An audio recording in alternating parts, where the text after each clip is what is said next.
Hello everyone, my name is Chief Lanlas and I'm bringing you guys some more Halo 4 news and information. This time we actually have some more Forge information for Halo 4. Right now you're seeing a mantis moving around on the Forge world map named Ravine. Now they have stated that there are three Forge specific maps.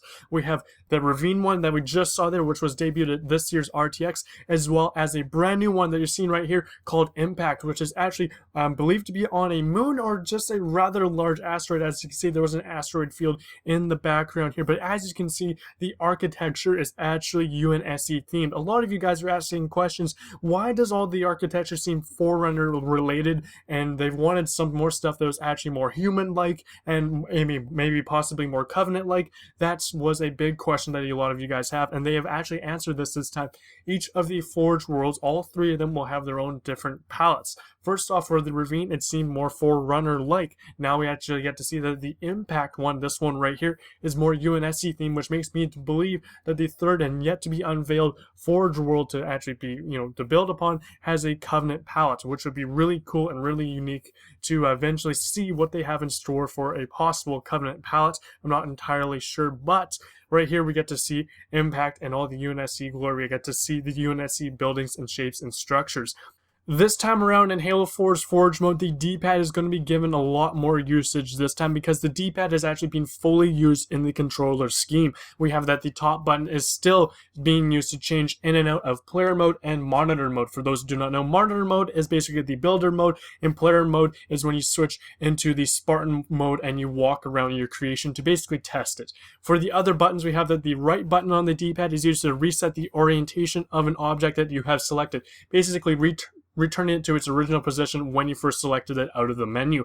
We also have that the left button on the D-pad is used to lock an object in its current position so that you don't accidentally select it and move it, basically ruining your creation. We also have that the bottom button on the D-pad is used to quickly duplicate any object that you have selected, therefore speeding up your creation building process by that much.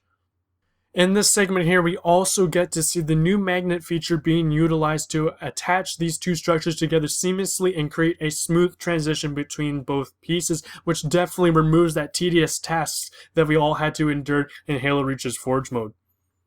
Right here we have a perfect example of the graphics and the lighting being put into Halo 4 and how amazing it really looks. Right now you don't see much of it as you are in monitor mode and building, but once this person swaps on into player mode, you get to see they generate the dynamic lighting and you get to see the actual shadows being cast off of the structures you create and basically creating them in the perfect angle based on the light source, and just overall improving the overall experience.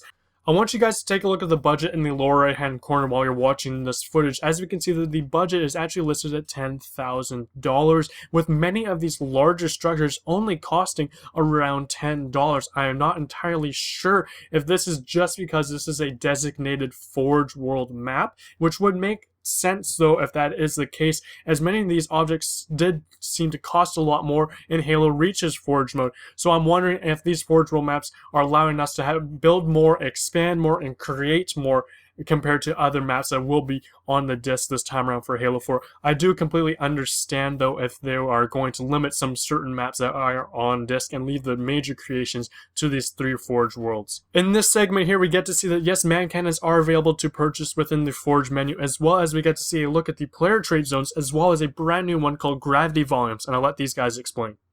Yeah, so the Gravity Volumes, these allow you to change the kind of traits of what happens whenever you enter them.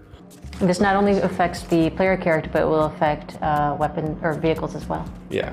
So as you can see, when I'm within this volume, I have low gravity settings, and all of this stuff is customizable and tunable so that players can set up, specific things where, you have a bunch of different railways or structures, and then in certain areas only, you'll be able to have, low grav or reverse grav or just anything that you want to do.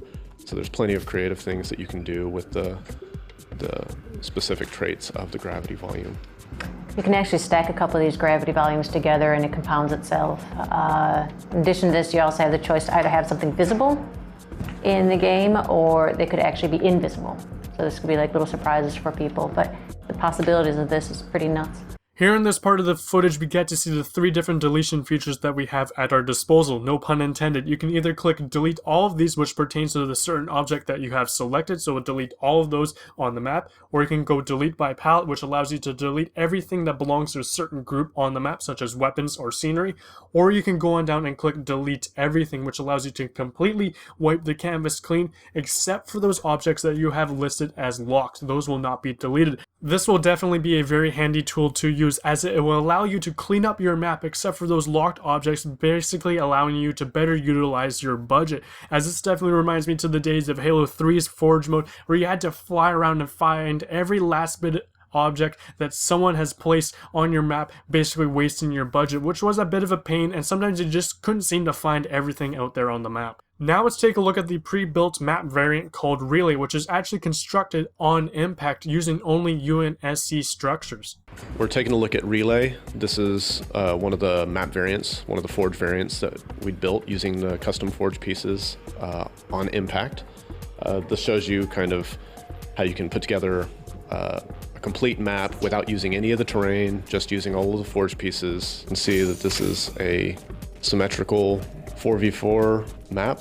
It's objective based, so all of the different objectives are all set up on here. And it gives you a bit of an understanding of how much you can do with Forge and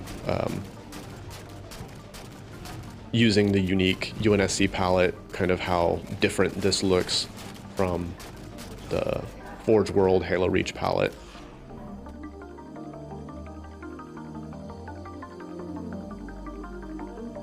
Last but not least, I'm going to let these guys explain to you guys player trait zones, which is a new feature in Forge mode, which basically allows you to alter a certain player's traits and customize settings in a particular area.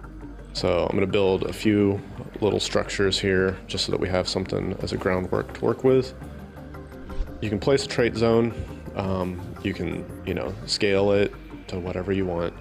And you can also, increase its height so that it fills whatever volume. Once you have it set up how you would like, then you can actually go into the trait zone properties. Your trait zone properties will give you a bunch of different options. So you can set shields and health. You can basically make sure you can boost somebody to have 300% damage resistance or shield multiplier. You can change their shield recharge rates, give them headshot immunity, just whatever ideas you have for the game type or the specific trait zone you could do. But you can also do things to adjust player movement, so you can adjust your gravity to lower that. Your jump height can be significantly increased when you're in. You can boost your player speed. So you can see here that you could either adjust one trait or you could just adjust any combination of those traits. There's 4 different buckets and a total of 16 of them in a Forge map. So 4 different buckets, but 16 of these little circles throughout the map. These trait zones will appear invisible in the game. You have options also to disable your weapons, to add infinite energy to your weapons, to be invisible, and again, so you have all these options to be able to customize these in any way you would need to work through the stuff that you have that's defined.